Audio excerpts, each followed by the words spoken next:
In the headlines, police in Oyo parade 20-year-old suspect for rape and murder of 17-year-old. Farming communities relocate to safer places as floods wreak havoc. People's Democratic Party calls emergency meeting over governors, others gang up. And on the foreign scene, 2 killed as 6.9 magnitude earthquake shakes Mexico. Hello and welcome to Trust TV News Update. I am Ibrahim Yusuf.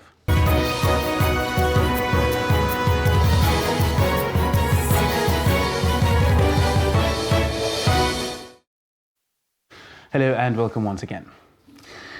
Oyo State Police Command has paraded a 20-year-old suspect for allegedly raping and killing a 17-year-old girl in a church in Ibadan. The suspect was paraded alongside 20 others at the Oyo State Police headquarters in Ibadan, the Oyo State capital.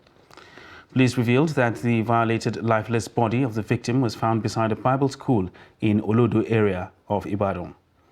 It was learned that the suspect was alleged to have invited the deceased into a church where she was killed. 20 other suspects paraded by the police were alleged armed robbers, vandals, and those involved in other forms of notorious crimes. The police said a sum of 2.5 million naira, cars, and ammunition were recovered from the suspects.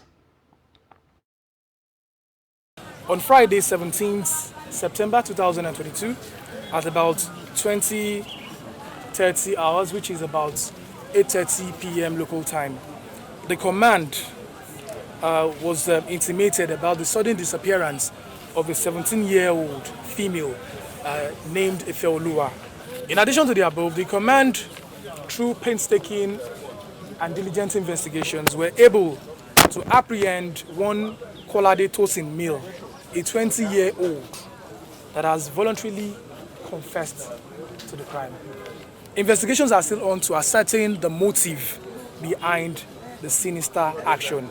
Upon completion of the investigation, he would be charged to court. When she came in, I told her she should not shout. I removed the knife from my pocket. When I keep the knife, I remove it. I want to attack her with knife to collect her phone, but she did not want to give me the phone. She dragged the knife with me, and the knife fell down. When the knife fell down, he was trying to run out. When she was trying to run out, I hit her leg. She fell down. She used her head to bang the floor. She gets weak. When she gets weak, I rape her. Lagos State Special Offences Court, Ikeja, has refused bail to James Olarewaju, a Nigerian Nollywood actor popularly known as Baba Ijesha. Justice Oluwatoyin Taiwo had earlier convicted and sentenced the actor to 5 years imprisonment, but his defense counsel, Joel Olabiran, approached the court to grant the actor a suspended sentence, pending when the appeal court will call his case for hearing. Olabiran further says that they have appealed the conviction and sentencing before the appeal court, as the court is yet to fix a date for the hearing. Olarewaju James was convicted on 4 of the 6 counts charge brought against him. So serving time for 5 years.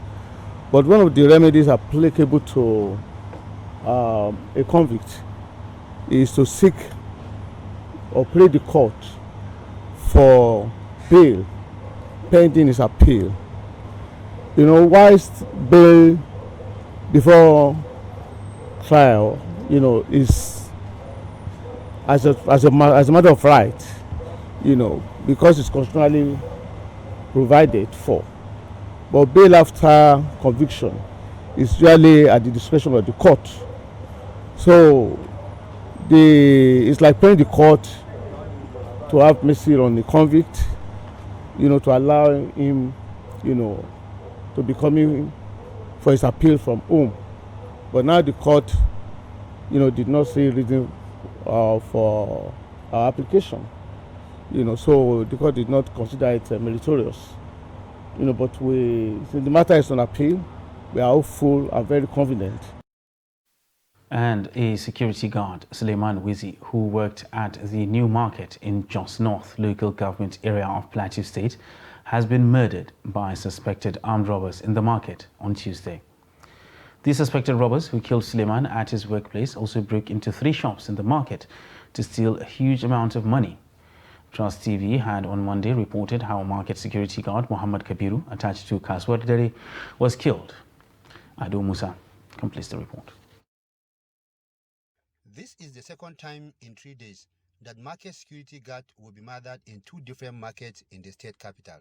On Sunday, Muhammad Kabir, attached to Kasuwar Dare, was slaughtered at his workplace, and 2 days after, Suleiman Wizi was reported also killed at his workplace, a situation that worries traders in the state. Sabo Bari, assistant chairman of the New Market, who confirmed the incident, told Trust TV that he was called around 4 a.m. midnight and told one of the security guards working at the market was killed. When I saw 4 missed calls from the chairman of vigilante group of the area, I concluded that all was not well. When I called him back, he told me that a security guard attached to the market was killed. And on getting to the market, I saw the corpse of the deceased. They hit him severally with a hammer to death. It is worrisome. We have reported the case to police at C Division. We have woken up with sad news. They killed our fearless security guard and broke into my shop and stole money. I can't give the exact amount they have stolen. They also broke into the next shop and stole money. We can't ascertain how much was stolen in the incident. It is very unfortunate and worrisome. We have woken up with sad news. Armed robbers invaded our market, killed a security guard and broke into our shops. They stole our money. We pray Allah to bring an end to this menace. We also pray Allah to forgive the deceased. When contacted on the killing, the spokesperson of the State Police Command, DSP Alabo Alfred, did not respond to calls. The traders, however, hope that those who are perpetrating this evil act will be traced and be exposed. Ado Musa, Trust TV News, Jos. The Nigeria Security and Civil Defense Corps, NSCDC, in Katsina has trained 600 vigilantes to help in tackling security in the state. The training, which was sponsored by the Katsina state government, is expected to complement other security organizations in the fight against banditry ravaging the state. Abdullahi Yamadi reports that the 600 vigilante-strong corps brings the number to 1,100 so far trained by the government.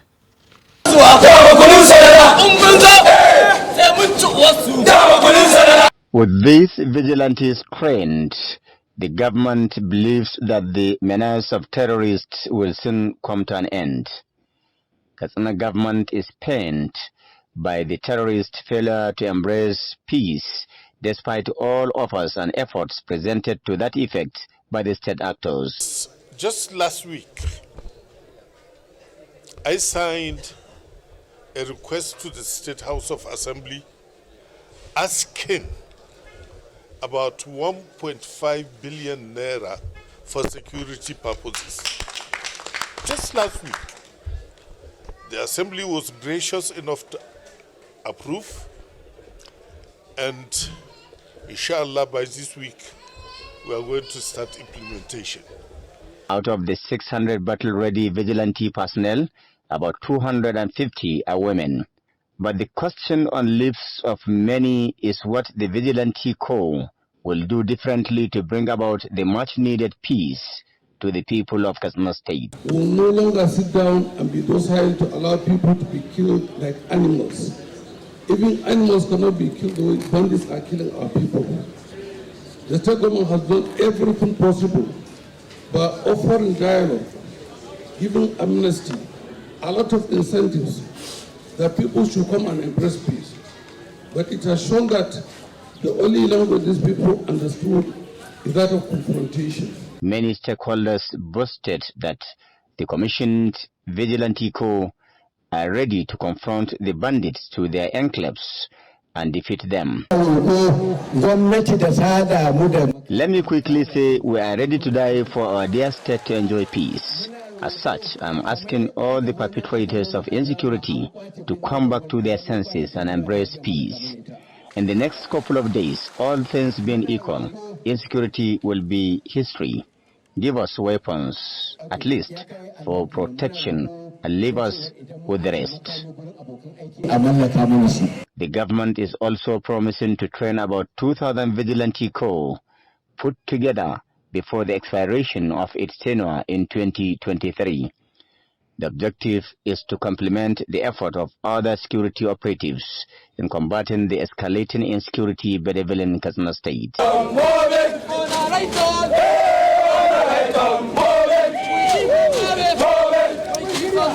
Abdullahi Ismayamadi, Trust Television News, Katsina. And no fewer than 14,496 farms were destroyed by flooding in 5 local government areas of Kano State.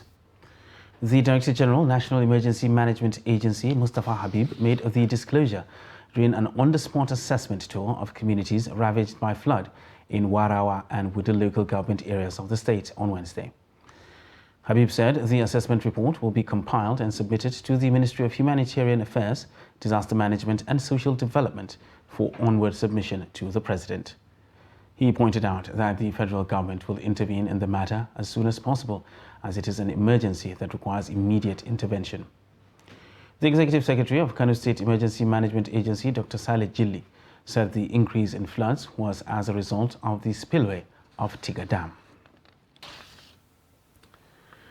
And 1 person is feared dead and several farmlands washed away in Maliki, a suburb of Zaria local government area, on Tuesday evening. This followed torrential rainfall that lasted several hours. The bridge, which is said to link more than 20 communities in the western part of Zaria, collapsed after it was submerged by water. The victim has been identified as one Alhaji Awalu. Meanwhile, youth in the area have since embarked on the reconstruction of the bridge through communal efforts, while appealing to local and state governments to hasten the reconstruction of the bridge to facilitate movement of people and goods across the area. And to politics now, where the leadership of the People's Democratic Party on Wednesday convened an emergency meeting following the withdrawal of Governor Nyesom Wike of Rivers State, his Oyo State counterpart, Sheyi Makinde, ex-Information Minister Professor Jerry Gana, and other prominent party chieftains from the party's Presidential Campaign Council. The party spokesman, Debo Ologbunagba, said on Wednesday that the party had been meeting since Wike's camp announced its withdrawal from the Campaign Council, adding that the National Working Committee would announce its decision on Thursday. The Wike camp had announced its plan not to participate in the Campaign Council, which was scheduled for inauguration next Wednesday after a meeting at Wike's private residence in Port Harcourt, Rivers State, on Wednesday morning. It hinged its decision on the failure of the party's chairman, Iyorchia Ayu, to resign from office, insisting that the position must come to the South for balance, justice and equity. Meanwhile, the Independent National Electoral Commission, INEC, said a former governor of Kano State, Senator Ibrahim Shekaro, remains the senatorial candidate of the New Nigeria People's Party. INEC's National Commissioner and Chairman, Information and Voter Education Committee, Festus Okoye, said the former governor remains the candidate of the NNPP for Kano Central District, noting that July 15, 2022 was stipulated as the last day for withdrawal and replacement of National Assembly candidates, and Shekaro withdrew his candidature on the 26th day of August 2022. Shekaro, who defected to the People's Democratic Party, PDP, from the NNPP on August 29th, was on Tuesday listed as the candidate of the NNPP for Kano Central by INEC. Reacting, the Publicity Secretary of the NNPP in Kano, Abdullahi Ibrahim Rogo, said the party was not surprised that Shekaro's name appeared on its slot, adding, however, that it has started the process of correcting the anomaly. The Chief Judge of the Federal High Court, Abuja, Justice John Tsoho, has set aside a consent judgment in favor of Panic Alert Security Systems Limited against the Nigeria Governors Forum. Delivering the ruling on Wednesday, Justice Tsoho held that the said consent judgment was entered without jurisdiction in its entirety. Justice Oho agreed with counsel to the Governors Forum that the reliefs claimed by the company were premised on simple contract, which by Section 251 of the Constitution of the Federal Republic of Nigeria, 1999 as amended, strips the court ab initio the required jurisdiction to entertain such matters. According to the court, they set aside the consent judgment. The company is one of the beneficiaries of the payment of $418 million to consultants and is said to be for payment for professional services and the Paris Club refund to state governments. It had relied on the consent judgment to lay claim to professional fees of over $40 million. You're watching Trust TV News Update. And still ahead on the news. Celebrating peace in the midst of challenges. Details of this and more after the break. Do stay with us.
Welcome back, and thanks for staying with us on Trust TV News Update. Now let's recap our top stories. Police in Oyo parade 20-year-old suspect for rape and murder of 17-year-old. And farming communities relocate to safer places as floods wreak havoc. And moving on to other news now. The chairman of the Committee of Pro-Chancellors of State-Owned Universities of Nigeria, Yusuf Ali, says 70% of state-owned universities were not affected by the Academic Staff Union of Universities strike. Ali, who is the Pro-Chancellor of Osun State University, spoke during the convocation lecture delivered by the former Vice-Chancellor, University of Ibadan, Professor Abel Idowu.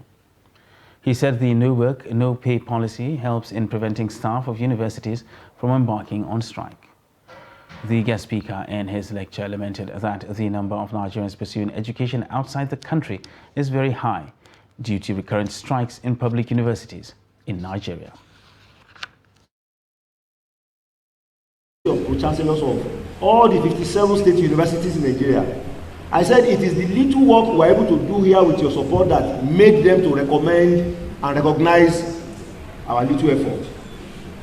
I can tell you today as I'm speaking, 70% of state universities are working. 70% of state universities all over Nigeria. All the 3 universities in Lagos are working. State universities. Ogun working. Delta work. All the universities, 3 of them in Delta are working. Edo, they are working. Lautech is working. Among others. Reason is because the members of staff have been able to reason with us that if you no do, you no go chop. So members of staff, I thank you once again from the bottom of my heart. And personnel of the Nigeria Security and Civil Defense Corps have been charged to be above board in dealing with citizens to enable them earn public trust in delivering on the core mandate of the organization. A professor of development sociology at Osun State University, John Agbonifo, gave the charge at a public lecture in Oshogbo on Wednesday. Hamidu Egbadi filed in the report as presented from our studio. A peaceful environment remains an essential ingredient for the attainment of an egalitarian society. This gives credence to the theme of this year's edition of International Day of Peace by the United Nations, which is End Racism, Build Peace. The Peace and Conflict Resolution Unit of the Osun State Command of the NSCDC organized a public lecture to sensitize people of the state on the fight against racism and to ensure peace among the people. Among the participants at the public lecture were representatives of different ethnic and religious groups, as well as members of civil societies and sister security agencies.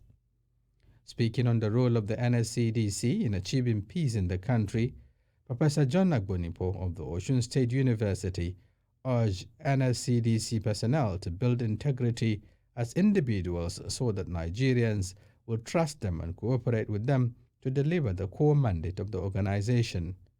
The NSCDC needs very strong and good working relationship with every sector of society, with citizens, with groups in society. And the reason for this is simple. The only way you can work with people to achieve your aim and your goal is by having or developing social capital. By social capital, we mean trust. Representative of Osun State Muslim community Basiru Lawal and that of the Igbo community Eze Ndibo Anthony West said more should be done to guarantee the security of lives and property in the state. We are talking about racism and peace. When we have peace in a country, automatically there will be tranquility. There will be freedom of movement and some other things like that. Now we are trying to tell the Muslims the essence of having peace among ourselves. And among other things that we are looking at is a situation that all these insurgents will die down. The Osun State Commandant of the NSCDC, Agbola Adisa, said the Corps remains committed to ensuring peace and tranquility in the state. We have a department that handles this peace coordination.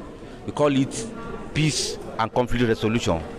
There, in that unit, we entertain grievances from the public, and we have been able to settle so many through ADR, that is Alternative Dispute Resolution.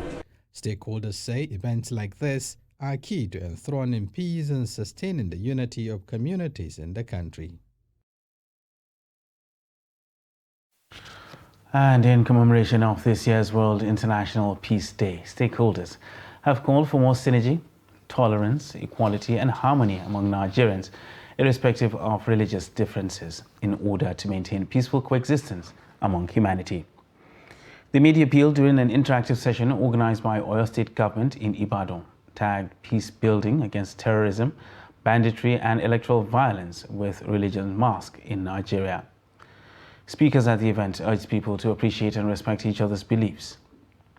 They said people should learn to accept one another, noting that without acceptance and tolerance, there will be no progress, prosperity and development. This meeting is to embrace the peace among ourselves. All over the world is celebrating peace today, and without peace, there's no community. It is the peace that makes a community a reality. And if we have peace among ourselves, we can live with harmony. So it is important that everybody must embrace peace. And religion is sensitive. You can't do without religion. And religion is all about belief. We must center our message on the religion, because they are the only one that preach every day to their congregations. This meeting today is in commemoration of International Peace Day, and our message to all our people, particularly in the area of religion, is to know that what binds us together is humanity.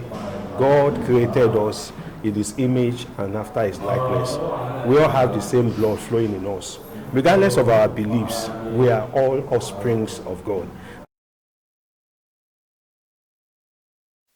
The Kano State government has acquired the residence of late former Nigerian ambassador to the United Nations and Damasen in Kano for the establishment of Yusuf Maitama Sule Center for Advancement of Democratic Politics and Good Governance. The State Commissioner for Information, Mohammed Garba, said this in a statement on Wednesday. According to Garba, construction works have commenced at the residence and the Old British Council Library along Emir's Palace in the ancient city. The statement said the initial contract sum for the project, put at over 600 million naira, will be in two phases, which consisted of a museum and the main center, beginning with construction of the museum. Yusuf Maitama Sule, a politician, diplomat and elder statesman, died on July 3, 2017, at the age of 87. And now look at the foreign scene, where a strong earthquake jolted Mexico on Thursday, leaving 2 people dead as residents rushed out into the streets of the capital in the middle of the night, days after another powerful tremor. Authorities say a woman died in Mexico City after falling down some stairs and hitting her head when the quake triggered early warning alarms, while the second victim suffered a heart attack. The National Seismological Agency reported that the epicenter of the 6.9 magnitude earthquake was near the Pacific coast, 84 kilometers south of Cualcoman in the western city of Michoacan. And that wraps up Trust TV News Update for this hour. For more news, you can subscribe and follow us across all our social media platforms. I am Ibrahim Yusuf. Thanks for watching.